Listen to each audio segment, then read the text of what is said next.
Justice, the judges of the Supreme Court. For purposes of record, my name is Melissa Ngania. I'm going to address the court basically on issue number 4 and 5 as framed by the court. The cornerstone and the grievance of the petitioners in regards to the two issues, number 4 and 5, is the question of the postponement of the gubernatorial elections, as well as the variance of votes within the elective positions. As to the mathematicals, the custodian of the numbers has demonstrated before this court this morning that there is actually no variance, and whatever variance could be explained. But more importantly, Honorable Chief Justice and the judges of the Supreme Court, what is the grievance against our client? That is William Samoei Ruto and Honorable Rigathi Gachagua. I would pick the choice of words as pleaded by the petitioners for obvious reasons. This is an election petition, a presidential election petition that has the crust of proving its standard to the required laid down principles in law. Now, this is what one Celestine Anyango tells us.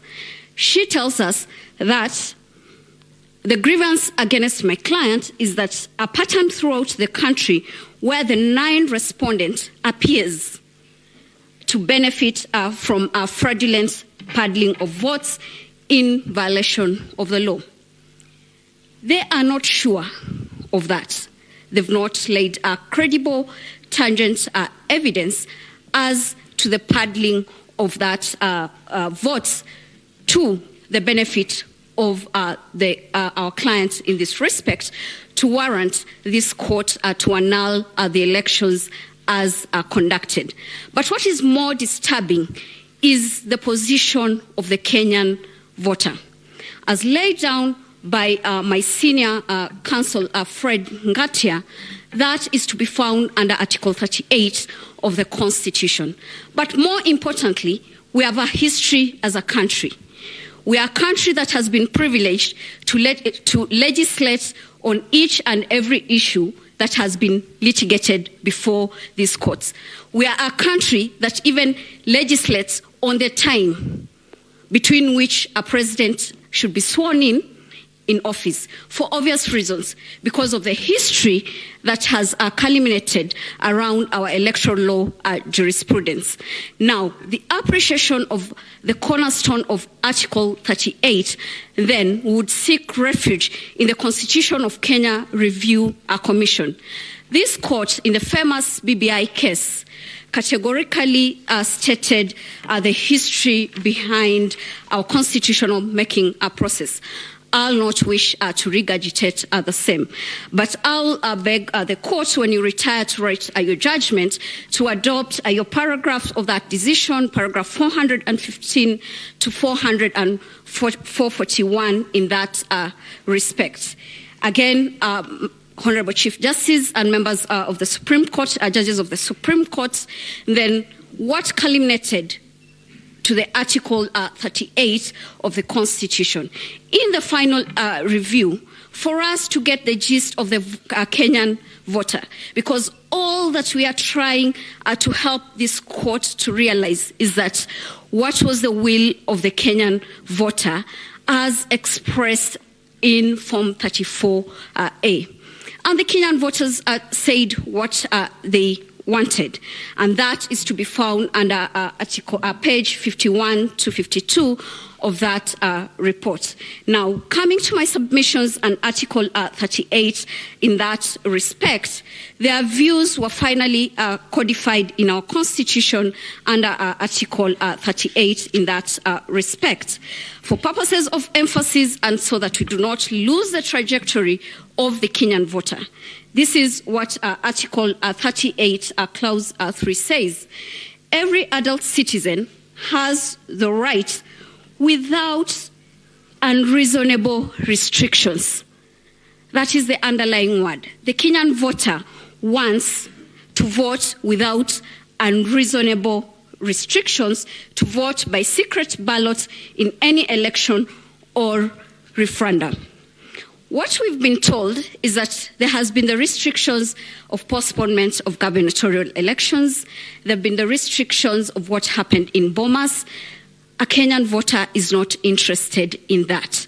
They want their vote to be traced and traced with the precision that is required. How then do you trace the vote in that respect? Form 34A becomes crystal clear.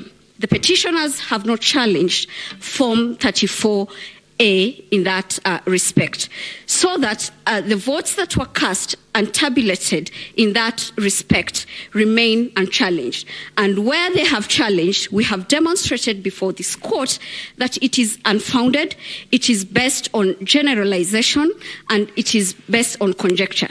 It cannot stand the test of what Kenyan voter would want. More importantly, also, Honorable Chief Justice and members of the Supreme Court, is that how then do you establish other polling stations? Because the problem that we are having is that there are no agents who have demonstrated any problem with the voting at the polling station. Regulation 81 of the Election General Regulations provide what should happen after the voting has been conducted. That is, the valid votes to be put together, the rejected votes, unused ballots, and counterfolds. They are to be preserved for an election court. Nowhere have we been told that none of that happened, or that there was a problem with whatever happened at the polling stations. Honorable Chief Justice and judges of the Supreme Court, Justice Njoki Nugu in 2017, in her dissenting opinion, had this to say, that agents are a very important part of the electoral process. These are the agents of the different presidential candidates. Now, if they are not present to certify their role, they should then not blame any other person in that respect. We have established with our agents and filed the affidavits in that regard that indeed the Form 34As were issued to us, and it reflects what IEBC posted in the portal. The petitioners have not discharged that burden. They cannot now come back and say that they would want to challenge an election by failing to do that which they are required in law to do. What has happened? We've been told a lot of stories. We have 8 petitions, all trying to explain a lot of things. In my concluding remarks, I'll seek refuge in the Holy Book. In Proverbs 10:19, it tells us this: when words are many, sin is not absent, but he who holds his tongue is wise. They've had to use 8 petitions to say what they want to say.